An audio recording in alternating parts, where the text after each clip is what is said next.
Bro എൻ്റെ ലാപ്പിൽ ഇരിക്കട്ടെ. കഴിഞ്ഞ തവണ ഞാൻ വീഡിയോ കണ്ടത് കേട്ടോ, രാത്രി പെട്ടെന്ന് ബ്രോയുടെ ലാപ്പ് ഇങ്ങനെ ചവിട്ടി പൊട്ടിക്കുന്നത് പെട്ടെന്ന് ഷോക്കായി.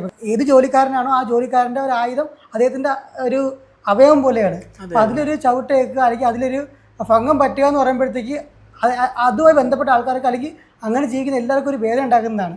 അപ്പം ഈ ഒരു സംഭവം എന്താ സ്റ്റാറ്റസും നമ്മൾ ഷെയർ ചെയ്തായിരുന്നു.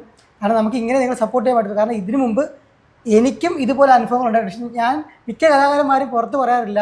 കാരണം മറച്ച് പോട്ടെ ഒഴിഞ്ഞു പോണ ആൾക്കാരാണ് മിക്ക ആൾക്കാരും. അപ്പോഴും ആരും പ്രതികരിക്കുന്നില്ല. മെയിൻ പ്രോബ്ലം അതാണ്. ബ്രോ ഇട്ടപ്പോഴും ഒരു മാനത്ത് കീപ്പ് ചെയ്തത് ബുദ്ധിമുട്ടുണ്ടാക്കാത്ത രീതിയിലാണ് നമ്മൾ വേറെ ആൾ നോവിക്കരുത് എന്നാണ് നമ്മളെല്ലാവരുടെ ലക്ഷ്യം എന്ന് പറയുന്നത്. അപ്പം ഇത് കണ്ടപ്പം മനസ്സിലായി ബ്രോ കേസ് കൊടുത്തെന്നൊക്കെ പറഞ്ഞായിരുന്നു. കേസ് കൊടുക്കുമെന്നല്ല, നമ്മൾ വീഡിയോയിലെല്ലാം പറഞ്ഞിരുന്ന കേസ് കൊടുക്കത്തില്ല. കേസിന് പകരം ആരാണോ ഈ തെറ്റ് ചെയ്ത് ആ തെറ്റ് തിരുത്തിയാൽ മതി എന്നായിരുന്നു നമ്മൾ പറഞ്ഞിരുന്നത്. പക്ഷേ ഇതിപ്പം ഏകദേശം 15 ദിവസം കഴിഞ്ഞു.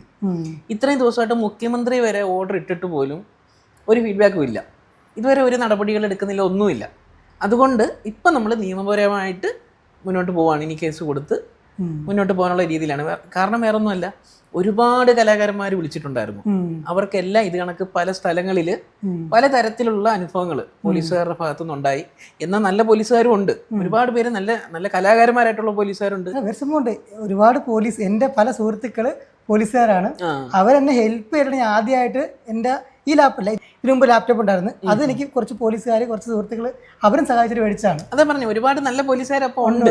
നമ്മളും ഈ പറഞ്ഞ കണക്ക് എല്ലാവരെയും ഒരുപാട് സ്നേഹിക്കുന്നൊരു ആൾക്കാർ തന്നെയാണ് ഈ പോലീസുകാരെന്ന് പറഞ്ഞു കഴിഞ്ഞാൽ. പക്ഷെ അന്നുണ്ടായെന്ന് പറഞ്ഞു കഴിഞ്ഞാൽ ഈ 1-2 പോലീസുകാരൊരു ചെയ്തൊരു പ്രശ്നത്തിനാണ് വലിയൊരു ഡിപ്പാർട്ട്മെന്റ് മൊത്തത്തിൽ ഈ ഒരു പേരിലേക്ക് വന്നത്. അപ്പം നമ്മൾ അപ്പോഴും പറയുന്നുണ്ട്, ഈ അവർ ചെയ്തത് തെറ്റാന്ന് എല്ലാവർക്കും അറിയാം. എല്ലാ തെളിവുകളും നമ്മുടെ കയ്യിലുണ്ട്. പക്ഷെ അവർ സമ്മതിക്കുന്നില്ല, അവരത് തിരുത്താനും നോക്കുന്നില്ല, ഇതുവരെ നോക്കിയിട്ടില്ല. അതുകൊണ്ടാണ് നമ്മൾ ഇനി നിയമപരമായി മുന്നോട്ട് പോകാമെന്ന് പറയുന്നത്. ഒരുപാട് പേര് വിളിച്ച് ചോദിക്കുന്നുണ്ട്, നീ എന്തിനാ പേടിക്കുന്നത്, അല്ലെങ്കിൽ നീ തെറ്റ് ചെയ്തുകൊണ്ടാണോ കേസ് കൊടുക്കാത്തത്, അങ്ങനെ കുറേ കാര്യങ്ങൾ ചോദിക്കുന്നുണ്ട്. അപ്പോൾ ഇപ്പോൾ പറയുവാണ്, നിങ്ങളെല്ലാവരും എൻ്റെ കൂടെ കാണണം.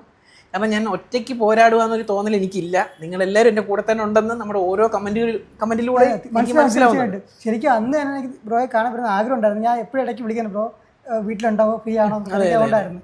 അപ്പോൾ ഇന്നെന്തായാലും കാണാൻ പറ്റി. പെട്ടെന്ന് ഈ ഒരു കാര്യം എടുത്തിട്ട് വെച്ചാൽ എനിക്ക് ആ സംഭവം ഇതിനു മുമ്പ് ഉണ്ടായിട്ടുണ്ട്.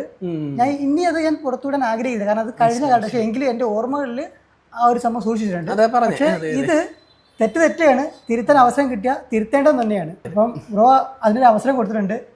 പിന്നെ ഇനിയിപ്പോൾ നമുക്ക് നിയമപരമായി മുന്നോട്ട് പോയി നോക്കാം. സത്യം തെളിയിക്കട്ടെ, അന്വേഷിച്ച് ഇതുപോലെ നീതി കിട്ടണം എന്നുള്ള ഇതിലാണ് നമ്മൾ മുന്നോട്ട് പോയിക്കൊണ്ടിരിക്കുന്നത്. എന്തായാലും നന്നായി കേട്ടെ ബ്രോ. ഓക്കെ, എന്തായാലും സത്യം തെളിയും. ഓക്കെ, ശരിയായി കേട്ടെ. Okay bro.